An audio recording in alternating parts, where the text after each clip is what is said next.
20세기 마지막 국민 미소녀로 불리던 그녀는 완벽한 미모와 재능으로 시대를 대표했습니다. 어린 나이에 데뷔해 영화, 드라마, 음악까지 섭렵하며 최고의 스타로 자리 잡았습니다. 하지만 스포트라이트가 비추는 곳이 화려할수록 그 이면의 그림자는 더욱 짙어졌습니다. 결혼과 출산, 성공적인 복귀, 그리고 충격적인 스캔들까지 국민적인 사랑을 받던 그녀는 한순간에 논란의 중심에 섰습니다. 사랑받는 배우이자 헌신적인 아내, 그리고 새 아이의 어머니였던 그녀는 왜 돌이킬 수 없는 선택을 했을까요? 과연 무엇이 그녀를 이런 길로 이끌었을까요?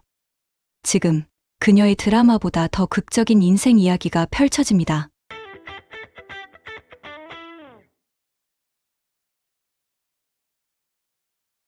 히로스의 료코는 1980년 7월 18일 일본 시코쿠고 치현고치시에서 태어났습니다. 부모님은 가업을 이어받아 가게를 운영했고 3살 터울의 여동생이 있었습니다. 그녀는 어머니의 우아한 감성과 아버지의 밝고 건강한 분위기를 물려받아 아름다운 외모를 지녔습니다. 조산하였던 그녀는 유아기 때 면역계 질환인 가와사키병을 앓았습니다. 덕분에 부모님의 특별한 사랑을 받으며 자유로운 환경에서 성장했습니다. 그녀의 가정은 화목했으며 성인이 된 후에도 가족과 긴밀한 관계를 유지했습니다. 어린 시절부터 배우를 꿈꾸며 5살 때부터 거울 앞에서 웃는 연습을 했습니다. 그리고 그 꿈은 빠르게 이루어졌습니다. 1987년 초등학교 6학년이던 그녀는 NHK에서 방영된 시코쿠 어린이 TV 서밋을 진행하며 첫 방송에 출연했습니다. 양갈래 머리를 한 귀여운 모습이었지만 이미 활기차고 생기 넘치는 분위기를 풍겼습니다. 1993년 중학생이 된 그녀는 육상부에 가입해 높이뛰기 선수로 활약하며 현 대회에서 2위를 차지했습니다. 같은 해 그녀는 일기장에 15세에 모델로 데뷔하고 18세에는 연예계에 진출해 배우가 된다. 라는 계획을 적었습니다. 그러나 운명은 그녀의 계획보다 한 발 앞서 있었습니다. 1994년 14세의 히로스의 료코는 일본 P&G의 클라리소 클렌징 광고 선발 대회에서 우승하며 광고 모델로 데뷔했습니다. 같은 해 5월 영화 20세기 노스텔지아 오디션에서 500명을 제치고 주연으로 발탁되었으며 이 작품으로 일본 아카데미 신인상을 수상했습니다. 이후 1996년 드라마 롱 베케이션에서 기무라 타쿠야 같은 스타들과 연기하며 큰 인기를 끌었습니다. 1999년 영화 철도원 비밀은 일본 문화 개방 이후 초창기 한국에 개봉된 일본 영화 중 가장 유명하고 흥행에 성공하였기에 한국에서 또한 인지도가 상당했습니다. 순수한 얼굴과 풋풋한 소녀 감성이 돋보였고 타고난 배우라 불렸습니다. 연기에 이어 가수로도 성공했습니다. 1997년 발표한 데뷔 싱글 진심연애 5초 전은 60만 장 이상 판매되었으며 너무 좋아하는 오리콘 1위를 차지해 NHK 홍백가합전에 출연했습니다. 이 무대는 일본에서 최고의 가수만 오를 수 있는 자리였습니다. 당시 그녀는 아직 고등학생이었지만 이미 정상에 올랐습니다. 같은 해 출간한 사진집 R과 H는 40만 부 이상 판매되었고 수영복 사진 없이도 청순한 미소만으로 팬들의 마음을 사로잡았습니다. 1998년 그녀는 자기 추천 제도를 통해 일본 명문 와세다대에 합격하였고 개학 첫날 그녀를 보기 위해 몰려든 인파로 경찰차까지 출동할 정도였습니다. 그러나 이렇게 잘 나가던 그녀조차도 연예인 특례 입학을 향한 비난에선 자유롭지 못했으며 1999년 히로스의 료코는 당시 남자친구였던 모델 이세야 유스케와 동거설이 돌며 팬들에게 충격을 주었습니다. 청순한 이미지로 사랑받던 그녀가 대학에서 남성과 동거한다는 사실은 팬들에게 쉽게 받아들여지지 않았습니다.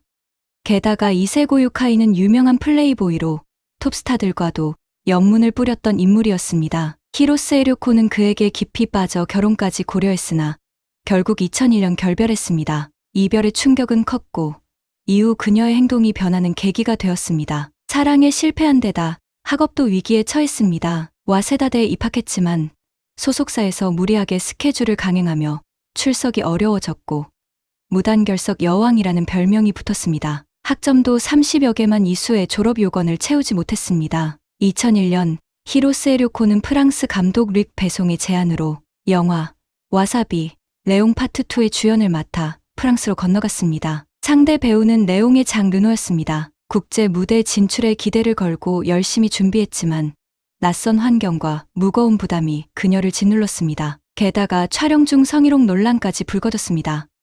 1999년 릭 배송이 도쿄 영화제에서 그녀를 처음 본 순간 반에 연락처를 요청했다는 소문이 있었습니다. 당시 히로스에 료코는 기뻐하며 친밀한 모습을 보였고 이후 와사비, 레옹 파트 2 형사 캐스팅을 위해 배송 감독이 직접 일본을 찾아와 그녀를 설득했습니다. 현장 관계자에 따르면 감독은 그녀에게 이렇게 빛나는 스타는 처음 본다고 말하며 통역을 나가게 한 뒤 단둘이 미팅을 진행했다고 합니다. 촬영 중에도 그녀를 유독 아꼈고 제작진과 반동거 상태였다는 소문까지 돌았습니다.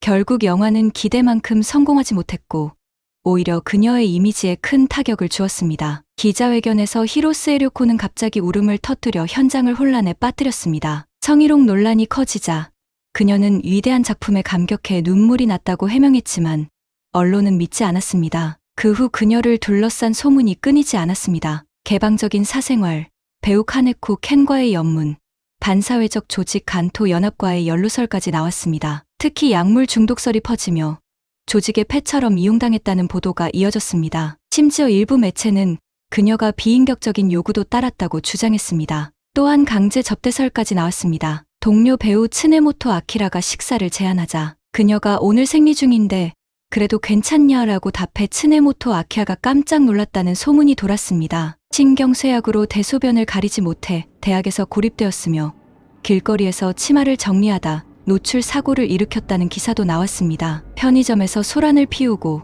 방송에서 강아지를 데리고 나왔으며 행인에게 돈을 빌렸다는 등의 보도가 이어지며 그녀는 미친 여자로 묘사되었습니다. 그러나 대부분의 보도는 명확한 증거 없이 과장되었으며 진실은 알 수 없었습니다. 정신적으로 크게 흔들린 그녀는 드라마 후지코의 결혼 촬영 당시 지속적으로 목소리가 쉬었으며 정신적 불안 때문이었다고 합니다.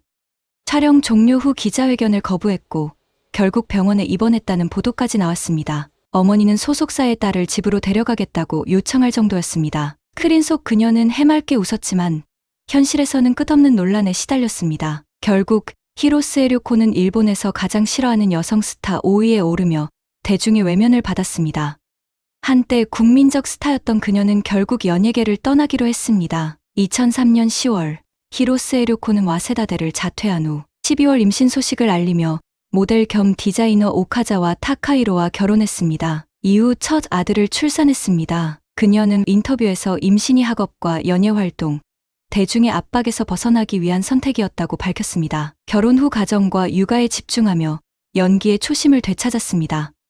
2005년 복귀했지만 드라마 슬로우 댄스, 사랑과 죽음을 바라보며 등의 작품은 큰 반응을 얻지 못했습니다. 그러나 2009년 굿바이가 아카데미 외국어 영화상을 수상하며 흥행에 성공했고 히로스에 료코는 실력파 배우로 자리 잡았습니다. 하지만 2008년 3월 그녀는 오카자와와 이혼하며 싱글맘이 되었습니다. 결혼 후에도 클럽을 즐겼다는 소문이 있었고 본인도 20살이 되어 당당히 술을 마시고 클럽을 다니기 시작했다고 인정했습니다. 또한 남편이 반사회적 조직 간토 연합과 연루되었다는 의혹도 제기되었습니다. 2008년 간토 연합의 한 조직원이 회사원을 살해하는 사건이 발생하며 사회적 논란이 커졌고 이에 따른 이미지 타격도 영향을 미친 것으로 보입니다. 2010년 그녀는 캔들 아티스트 캔들 준과 재혼하며 두 번째 아이를 임신했습니다. 캔들 준은 결혼 후 히로스의 성을 따랐는데 이는 그녀의 첫째 아들이 부모의 이혼으로 이미 성을 변경했기 때문이었습니다. 아이가 다시 성을 바꿔야 하는 상황을 피하기 위해 남편도 성을 변경했으며 이로 인해 대릴 남편이라는 조롱을 받기도 했습니다. 그러나 그들은 개의치 않았습니다. 이후 차남과 딸을 출산하며 가정과 커리어 모두 안정을 찾아갔고 히로스에 료코는 영화 열쇠 도둑의 방법, 드라마 리가라이 시즌2 등으로 배우로서의 입지를 확고히 했습니다. 2023년 주간지 문춘은 히로스에 료코의 불륜을 폭로했습니다. 6월 7일 그녀가 미슐랭 프랑스 레스토랑 셰프 토바 슈사쿠와 불륜을 저질렀다고 보도했으며 양측은 이를 부인했습니다. 그러나 2014년에도 배우 사토 타케루의 아파트에 들어갔다 나오는 모습이 포착된 적이 있었고 그녀는 우연히 친구가 같은 건물에 살았을 뿐이라고 해명했습니다. 이 사건은 이후 딸의 출산과 증거 부족으로 잊혀졌습니다. 그러나 이번엔 달랐습니다. 첫 보도 후 일주일 만인 6월 14일 히로스에 료코는 SNS에 자필 사과문을 올리며 불륜을 인정했습니다. 소속사도 공식 사과하며 그녀의 무기한 활동 중지를 발표했습니다. 7월 23일, 그녀는 캔들준과 이혼을 발표했고 토바 슈사쿠도 레스토랑의 관리층 자리에서 물러났습니다. 처음엔 부인했던 두 사람이 갑자기 인정한 이유는 문춘이 결정적인 증거를 확보했기 때문이었습니다. 바로 히로스에 료코와 토바가 주고받은 자필 연애 편지였습니다. 그런데 이 편지는 어떻게 언론에 유출되었을까요? 주목받은 인물은 남편 캔들준이었습니다. 과거 스캔들 당시 조용히 행동하며 성인군자 남편이라 불렸지만 이번엔 다른 태도를 보였습니다. 6월 11일, 그는 언론 인터뷰에서 곧 확실한 결론을 내릴 것입니다. 기대해 주세요. 라고 말했습니다. 이미 6월 7일부터 그가 사설 탐정을 고용해 아내의 불륜 증거를 수집했다는 소문이 돌았으며 결국 문춘이 입수한 연애 편지도 그와 관련이 있을 가능성이 높았습니다. 이처럼 사적인 편지가 외부에 유출된 점을 고려하면 성인군자 남편의 모습 뒤에는 또 다른 의도가 숨어 있었을지도 모릅니다. 6월 18일, 캔들준은 아내 몰래 기자회견을 열어 그녀의 불륜에 대해 사과한다고 발표했습니다. 겉으로는 아내를 감싸는 듯 보였지만 실상은 달랐습니다. 그는 내게 그녀는 훌륭한 아내이자 아이들의 최고의 어머니라고 말하면서도 결혼 전부터 정신적으로 문제가 있었다며 불륜을 암시했습니다. 그는 히로스에 료코가 이미 이혼을 원했으나 자신이 반대에 무산되었다고 밝혔습니다. 히로스에 료코는 한 방송에서 밝힌 적이 있습니다. 새벽 4시부터 집안일을 해야 하며 출근 전 10분만 외모를 가꿀 시간이 있으며 향수를 뿌리지 않는 그녀에게 남편은 여성이라면 향수를 사용해야 한다고 지적했고 머리를 감지 못한 날엔 마법이 풀렸다며 외모를 비하했습니다. 또한 연기 수입으로 생활뿐만 아니라 남편 사업까지 지원해야 했습니다. 여론이 확산되면서 대중도 점차 캔들준에 대한 의심을 품기 시작했습니다. 시간이 지나며 그의 또 다른 면모가 폭로되었습니다. 한 직원은 과거 그에게 폭행당하고 머리를 삭발당했다고 폭로했습니다. 그는 내가 신임 여성 직원과 사적인 관계를 가졌다는 이유로 캔들준이 그 여자는 내 것이라며 나를 구타했고 내 머리카락을 밀거나 불태웠다고 주장했습니다. 이후 그는 2달간 트라우마에 시달렸다고 밝혔습니다. 캔들준은 처음에는 폭로에 침묵했지만 결국 과거 직원 폭행 사실을 인정했습니다. 그러나 여자 직원과의 외도설은 부인했습니다. 결국 사건은 히로스에 료코의 이혼으로 마무리되었고 그녀는 새 아이의 양육권을 가져갔으며 캔들준에게 거액의 위자료를 지급해야 했습니다. 사건이 터진 후 그는 출연했던 광고가 삭제되고 소속사는 그의 활동을 무기한 중단했습니다. 예정된 영화는 촬영이 연기되었으며 출연 작품에서도 하차해야 했습니다. 뿐만 아니라 광고 계약 해지로 막대한 위약금을 부담하게 되었습니다. 히로스에 료코는 남편에게 냉대받았던 감정을 불륜 상대에게 털어놨습니다. 그녀는 내 말을 들어주는 것만으로도 고맙다고 편지에 적었으며 남편에게 받지 못한 애정을 상대에게서 찾으려 했습니다. 결국 그녀가 원했던 것은 단순한 애정과 이해였을지도 모릅니다. 2025년 3월 28일 후지TV에서 방송되는 버라이어티쇼 더 커먼텐에 히로스에 료코가 2년 만에 출연합니다. 2024년 2월에 소속사에서 독립한 후 서서히 엔터테인먼트 활동을 재개해 오랜만에 지상파 프로그램에 출연할 수 있게 되었습니다. 오늘의 이야기는 여기까지입니다. 관심 주셔서 감사합니다. 구독, 좋아요, 알림 설정 부탁드립니다. 다음 시간에 뵙겠습니다.